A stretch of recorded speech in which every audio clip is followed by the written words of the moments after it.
Ayun, good morning po sa ating lahat mga ma'am sir. Magandang araw sa ating lahat. Andito tayo sa Mingan, Pangasinan. Sisilipin natin to along Barangay Road.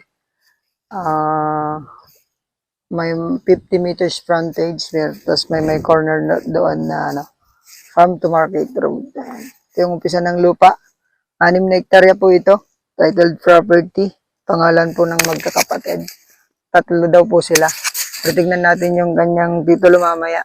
6, mahigit daw po ito eh. So, plat na plat. Pwedeng residential farm lot. Yan, taniman ng palay. Tapos, pwedeng gulay. May irrigation sa likod po ito eh. So, sabi ni Kuya sa likod. Makita natin mamaya. Papatanaw ko mamaya sa inyo dun yung sa likod. Ang ganda daw po, sabi ni Kuya. So, ito to, from National Road, mga 2 kilometro ito. Pag ganun yun, 2 kilometro. So, ito, may power line, internet.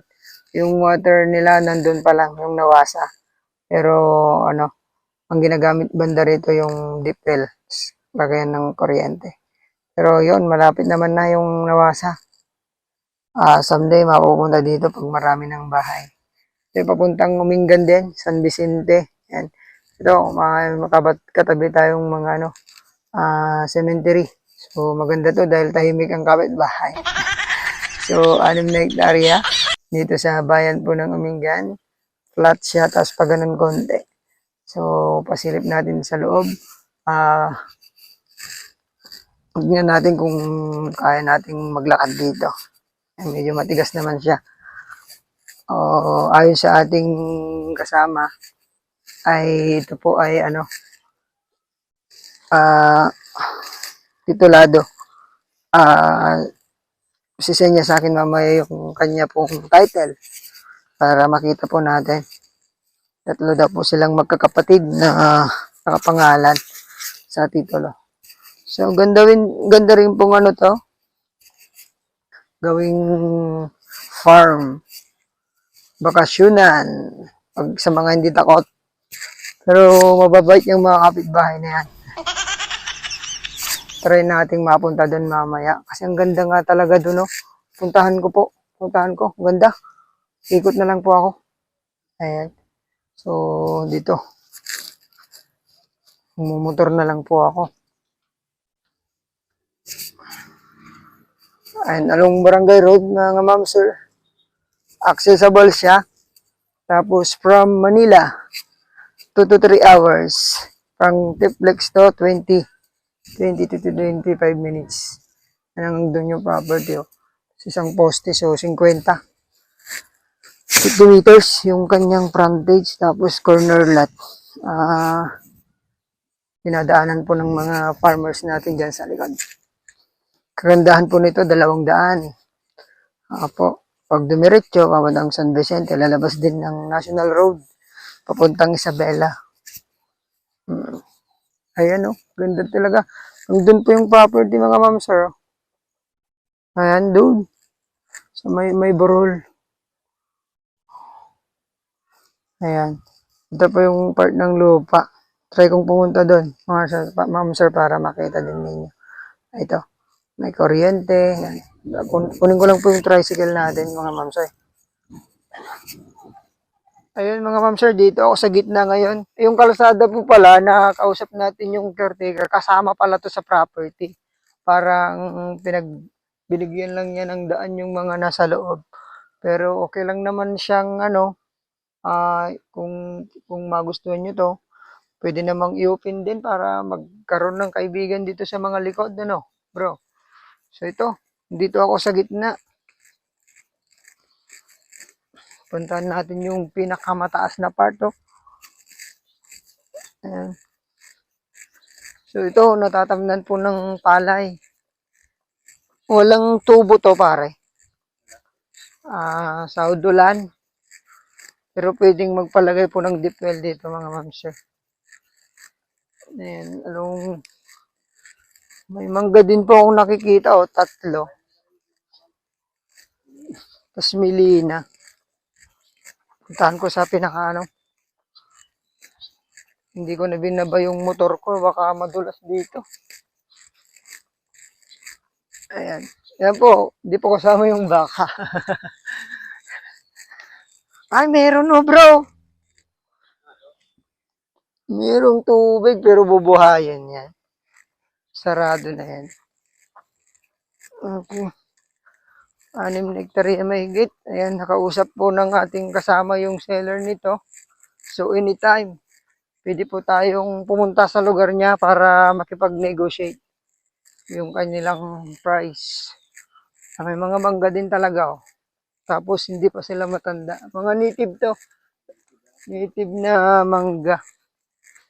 Ito, merong ano, may mga rolling type na ano dito, kaya maganda rin. Tapos, sa harap, pwedeng gawing ano, taniman ng palay. Dito yung bahay nyo. May kuryente naman po eh. Tahimik. May kapitbahay tayong mga tahimik. Ayan, dito na tayo.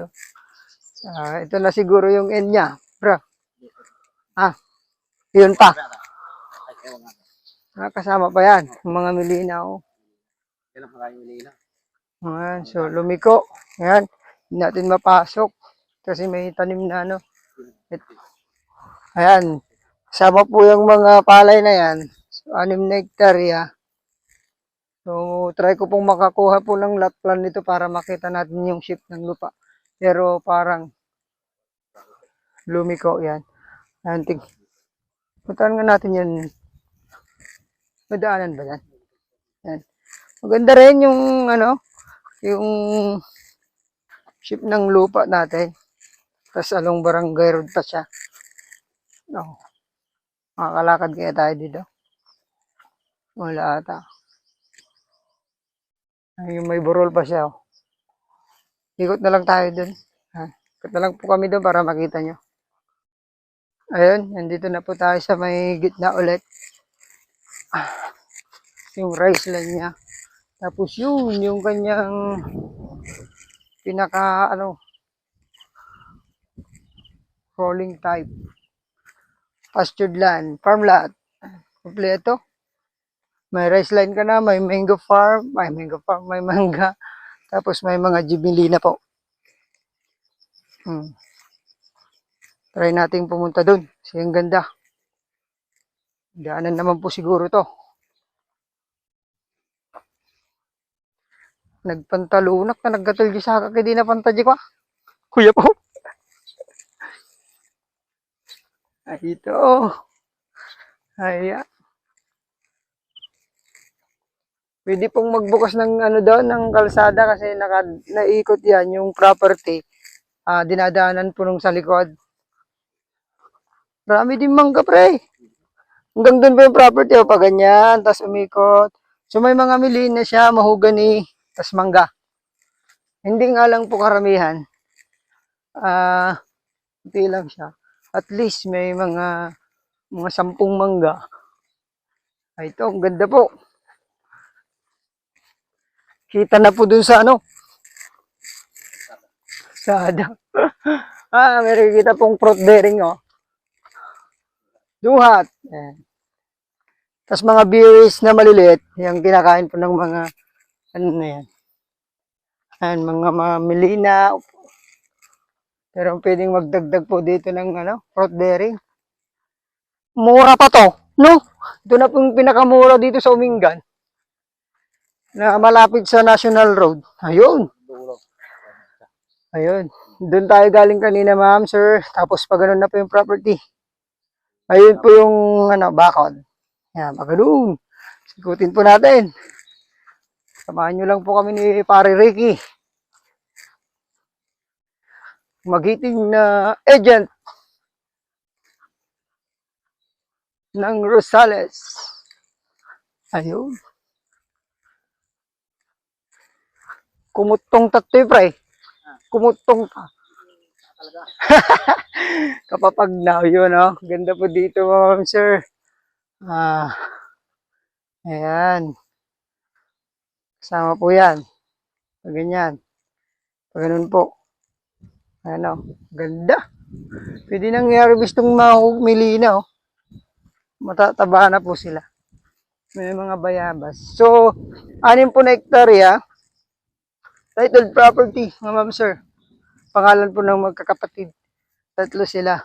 So, andito sila ngayon. Sana magustuhan nyo to. Direct po namin kayo agad sa seller natin. Asking price, 7 million, pre. O, murang-mura po. 100 plus lang mahigit yung per square meter niya, pero 7 million ang price niya. Sagot pa niya yung green tax nito.